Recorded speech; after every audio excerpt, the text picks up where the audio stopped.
I am not just criticizing Indian Penal Code as such, but I am criticizing Indian Penal Code vis-a-vis death penalty. If you look at the chapter in which this matter relating to death penalty is prescribed, it starts with the heading of offences affecting human life.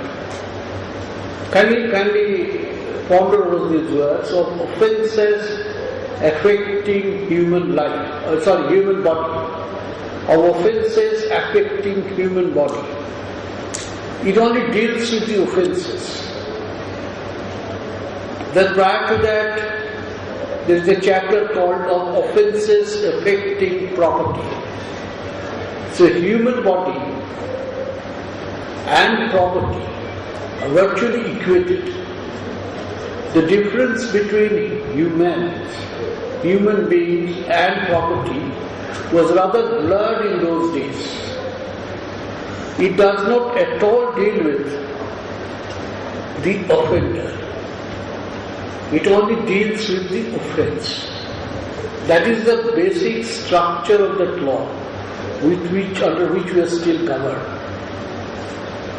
Now when the Constitution came, under our Constitution, there are two very important articles. There are so many important articles. In this context, I will say there are two very important articles.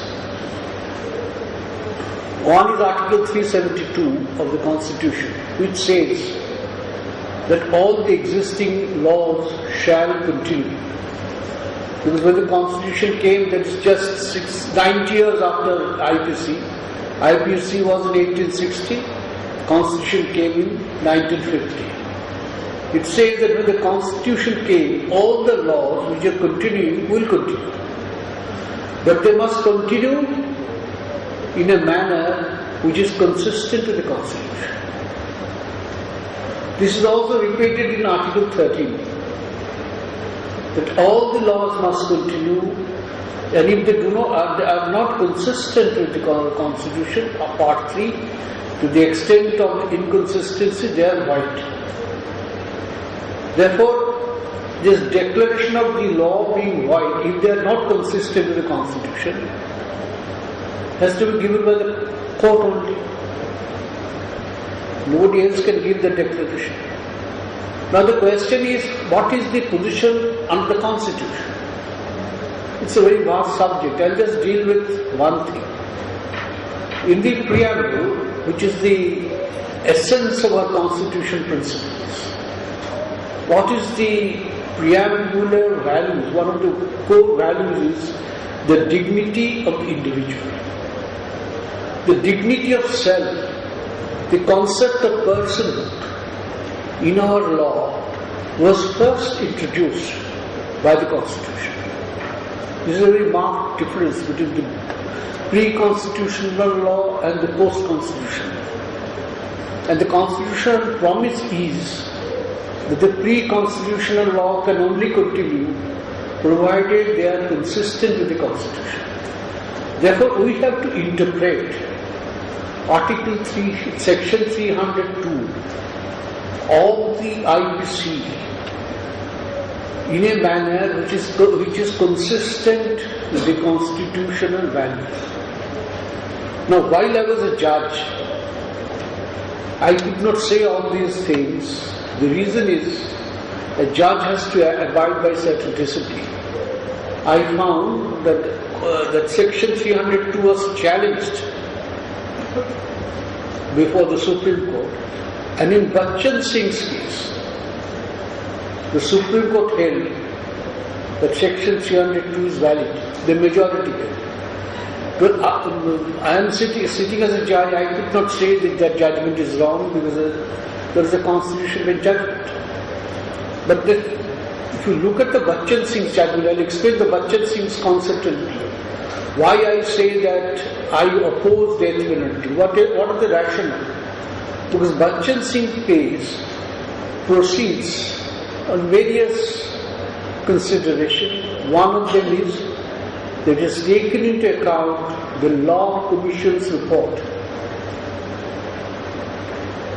And after considering Law Commission's report, which said, it's very important, the Law Commission's report of 1965 said, it is quoted, it is referred to in Bachchan Singh said, that they are recommending the continuance of death penalty, considering the social status, social position, social composition of this country. For the present, that was the report of 65, well in 2030.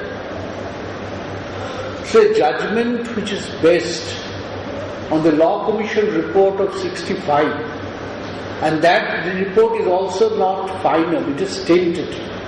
It said we are recommending the retention of death penalty for the present. So that should be revisited today. We are in a different century, we have virtually crossed 50 years from 65. Our societal norms have changed, the society has changed, the world has changed, it has been globalized. We are now heading for a globalized jurisprudence. So this calls for a revisiting the whole concept. This is one aspect. The other aspect is that Bachchan Singh's case, death penalty has been upheld because it has said that we are no longer in the realm of rule of law. Because of the Maneka Gandhi's case, which is 78 decision of Supreme Court, and Bachchan Singh is 1980. We are now in the world of due process of law. So what is the distinction between the two?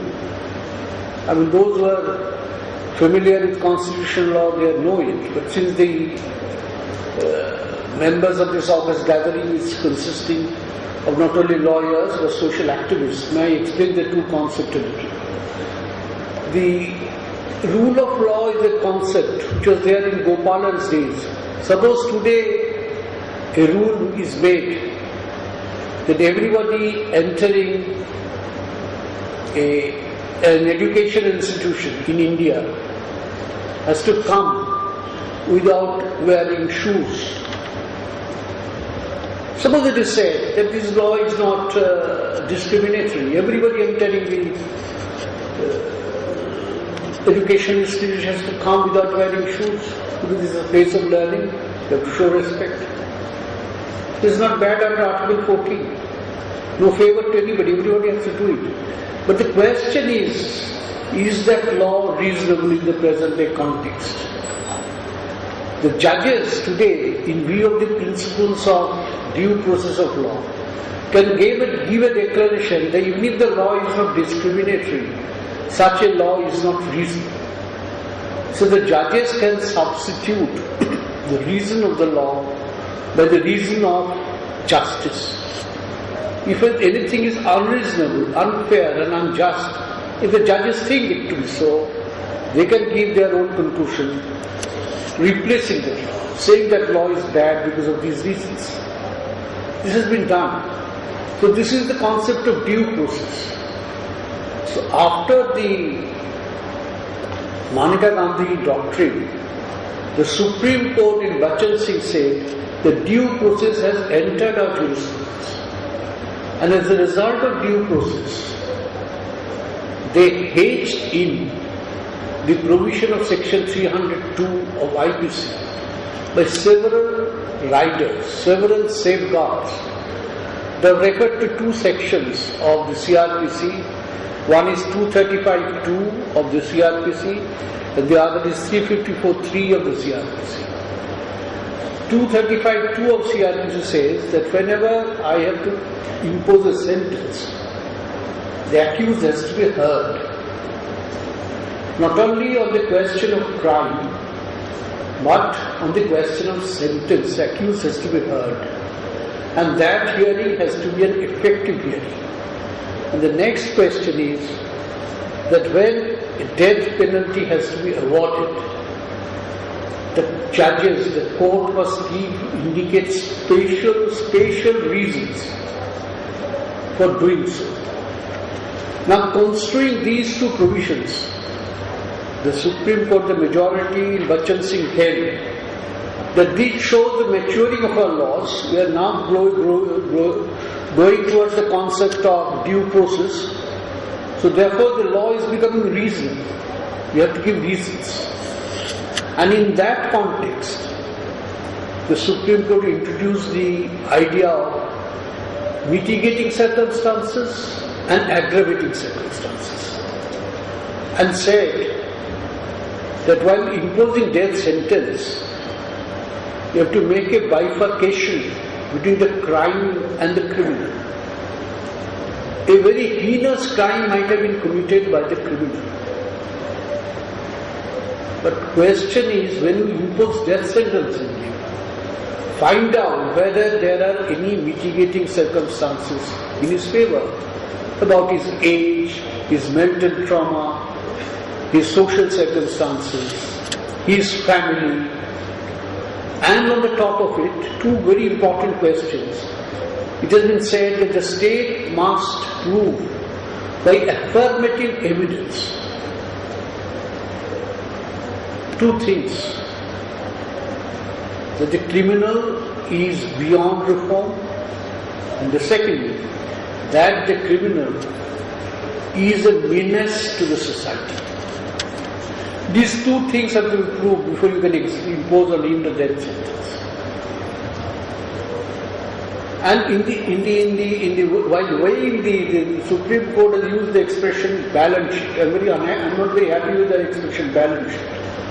But Supreme Court said in Bachchan Singh, you have to weigh these two things, aggravating circumstances and mitigating circumstances, in a balance. And these hearing of the criminal has to be like another trial. First trial is on the crime, whether he has committed the crime.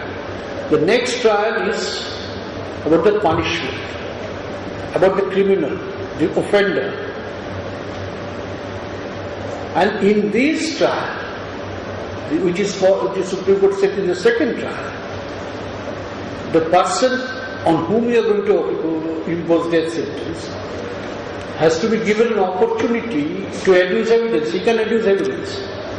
He can adduce evidence which he did not adduce at the trial of his crime. Because here he has to show that during this period of trial he has reformed himself, his conduct in jail. He has a right to show all these things which are not relevant for the purpose of ascertaining his crime. So this is the ratio. That is how Supreme Court affirmed the death penalty under 302. But the point is this: we have seen that this ratio in Bachchan Singh's case is not strictly followed. This is not what I am saying. The Supreme Court itself has admitted.